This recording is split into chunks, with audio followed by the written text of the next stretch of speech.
sideetan jir ah baa joogta 7 caruur ay ugu dhashay dugsi hoose dhexe sare ayaan ka bartay 17 sanadood u dambeeyay baan ka shaqeynay waan shuruucda doorashooyinka iyo xisbiyada badan iyo shaqooyin kale oo badan aan ka qabtay marka marnaba in la dhibaateeyo Somaliland in midnimo ku timaado burbur iyo xoog marnaba ma qabo xalna ma aha maxaase Soomaalida talada haysa ee dawladda federaalka Soomaaliya iyo Soomaalida Somaliland talada u haysa maxay ku kala sugan yihiin waxay u dhaxeeyaan laba xaaladood oo af Ingiriisi haddaan ku nidhaahno between political suicide and death certificate madaxweyne Farmaajo haddii maanta uu ku dhawaaqo Somaliland waan sii daayay political suicide buu commit gareynaya labada gole way isu tagayaan ninkani dalkii buu kala gooyay waa in la ridaa Soomaha haddana sidoo kale musabbiix hadduu yiraahdo midnimo maanta ku dhawaaqay wuxuu saxeexayaa death certificate waliba dhawaatadu waxay darantay Hargeysa shiitan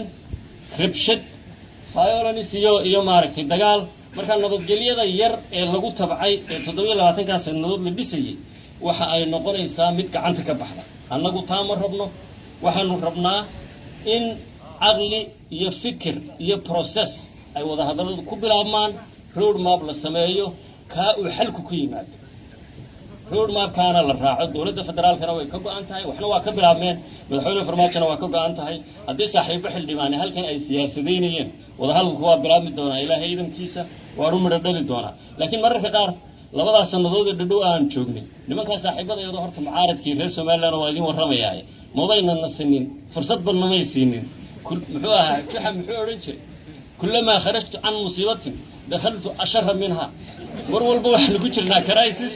ay noo abuureen madaxweyne Farmaajo wuxuu u gurmadaa kiiloomitir 4 mise mooshinka Faarax Cabdilqaadir keenay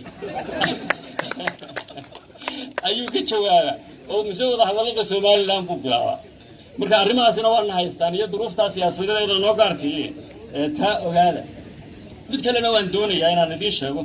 anu Hargeysa intaas oo dhan waa ku sugnaa waan ka soo jeeday Hargeysa dhexdeeda kaga hadli kartid option plan B ma keenna wax kale 27 sano soo joognay bulxan waa kaas waa fadhiyaa barnaamij leeyahay xiwaar leeyahay caawa aqli keen ayuu keenay war bal dadku ha hadlaan oo ha doodaan waxay fikir ku jiro oo ahaan kara dib u dhiska dalka ahaan kara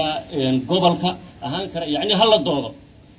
laba goor ma aaminsan mar miyaan raahdaa markay dhacday nin wasiira ka hadlay dabeedna ciidan baaba qabsaday waa la xiray aragtida siyaasadda waa lagu kala duwanaan karaa anigu ma qabin sida caawa loo fadhiisiyay u fadhiyay maaragtay panelku waayo aniga ku dhaydu beesha dhaxan ka soo jeeda fikir kalena waan qabaa oo ah war sidee baynu dib ugu noqon karnaa u qori karnaa midowgii 60kii maxaynu isaga yeeli karnaa ka macnaheedu ma aha beesha dhaxaynay Soomaaliyeed wada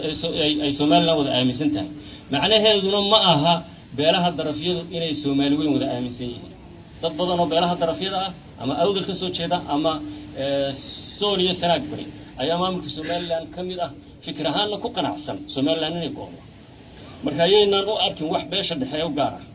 yeynaan fikirka kala duwanaanshihiisana isku diidin ee aan doodan inoo bilaabanto waa fiican tahay dad muslimiin nahay waxa ugu weyn islaamka oo Ilaahay aqoonsan yahay soo diinta islaamka ma aha inna diina 'inda Allahi al-islam yaani maadaama diinta ugu weyn ee adduunka Ilaahayna aqoonsan yahay ay tahay islaamka haddana quraanka waxa ku jirta la ikraha fi din qad tabayyana ar-rushd min al-ghayy xaqiiqo baadku waa kala cad yihiin yaan la isku dhabsanin haddii qofku Kristaan yahay ama Yahuudi yahay ama Majuusi yahay la noolow si fiican ha loo wada noolaado haddii diintii weynayd bal yiri la ikraha fi din maxay noo diidayeen inaan niraahno la ikraha fi siyaasa marka waxaan rabaa doodaas in la ballaariyo maskaxda la furo oo Somaliland ku dheedo ay doodo waan garowsanahay haddii markaad istiraahday sidii Nabi Nuux ninkaas yaa Hargeysa dhexdeedan kaga doodaya midnimo waa Nabi Nuux reer Nuux wacdiyay laha قال ربي إني دعوت قومي ليلا ونهارا فلم يزدهم دعائي وإني كلما دعوتهم ثم إني دعوتهم جهارا ثم إني أعلنت لهم وأسررت لهم إسرارا marka nabi nuux doonayay inuu midnimo كوعدية سوماليلاند هرجيسة يبرع حدود يكدجنتها لكن إن غير هرجيسي غير برع يسوماليلاند فكران ويلا هذا سيدابين إنه كلنا أوران كرنا بلان A واكل لكن بلان B سيدوكو إيمان كرا ووحلو بهاية قف كستو يمادانا وكو قسبية قف كستو يماد الدولة فدرالكو عشانها وكو قسبية من لماذا ينكر شقية الدستور كاردية قف كستو يمكن لدورتو سومالنا حتى حسبية معارضها هدي يمادا بول وحوي وكو قسبنا يعني إن أي يجون الرعاة والضداسو محيي كارل ماركس men make their own history but they do not make as they please but under circumstances existing already marka duruufahaas Soomaali hadaan nahay in wada haysta Soomaaliland nagu haysta Soomaaliya nagu haysta sidee baynu duruufaha uga bixi karnaa waxaan aaminsanahay in aynu wada hadalladaas marka Ilaahay yiraahdo aan dib u jeexno idinkuna dhinaciina si fiican isu diyaarisaan annaguna dawladda federaalka Soomaaliya xal yimaado 94 kii buu cigaal fikiray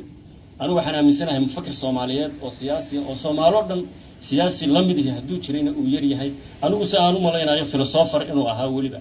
أيا وح وضع دير مقطع أشلو كهني كلها وسفيد الصومالية وحرنا ما يهاو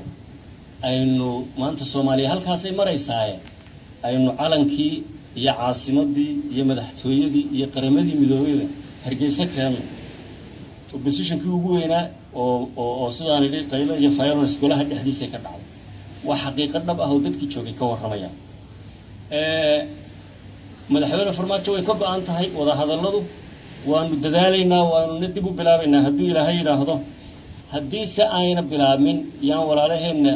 وهو أركنا إلا يسكوك عنا يوم ما إيجاد ساسي تري أفريقيا ساسي تري مريكانية إنجليزية ساسي يراهدين marka ha ii joogto halka Soomaaliland way cabsida aan qaba waxa weeye Soomaaliya oo dhan hadeynaan isku tashan idinkuna aydan fikriyaha abuur keenin annagana dawladda federaalka xilka nasaaran iyo muslimiinta baarlamaanka ku jira labada shaqo golada aysan fikir keenin Soomaaliya waxa ay ku dambeyn doontaa China iyo Taiwan waa mahadsantihiin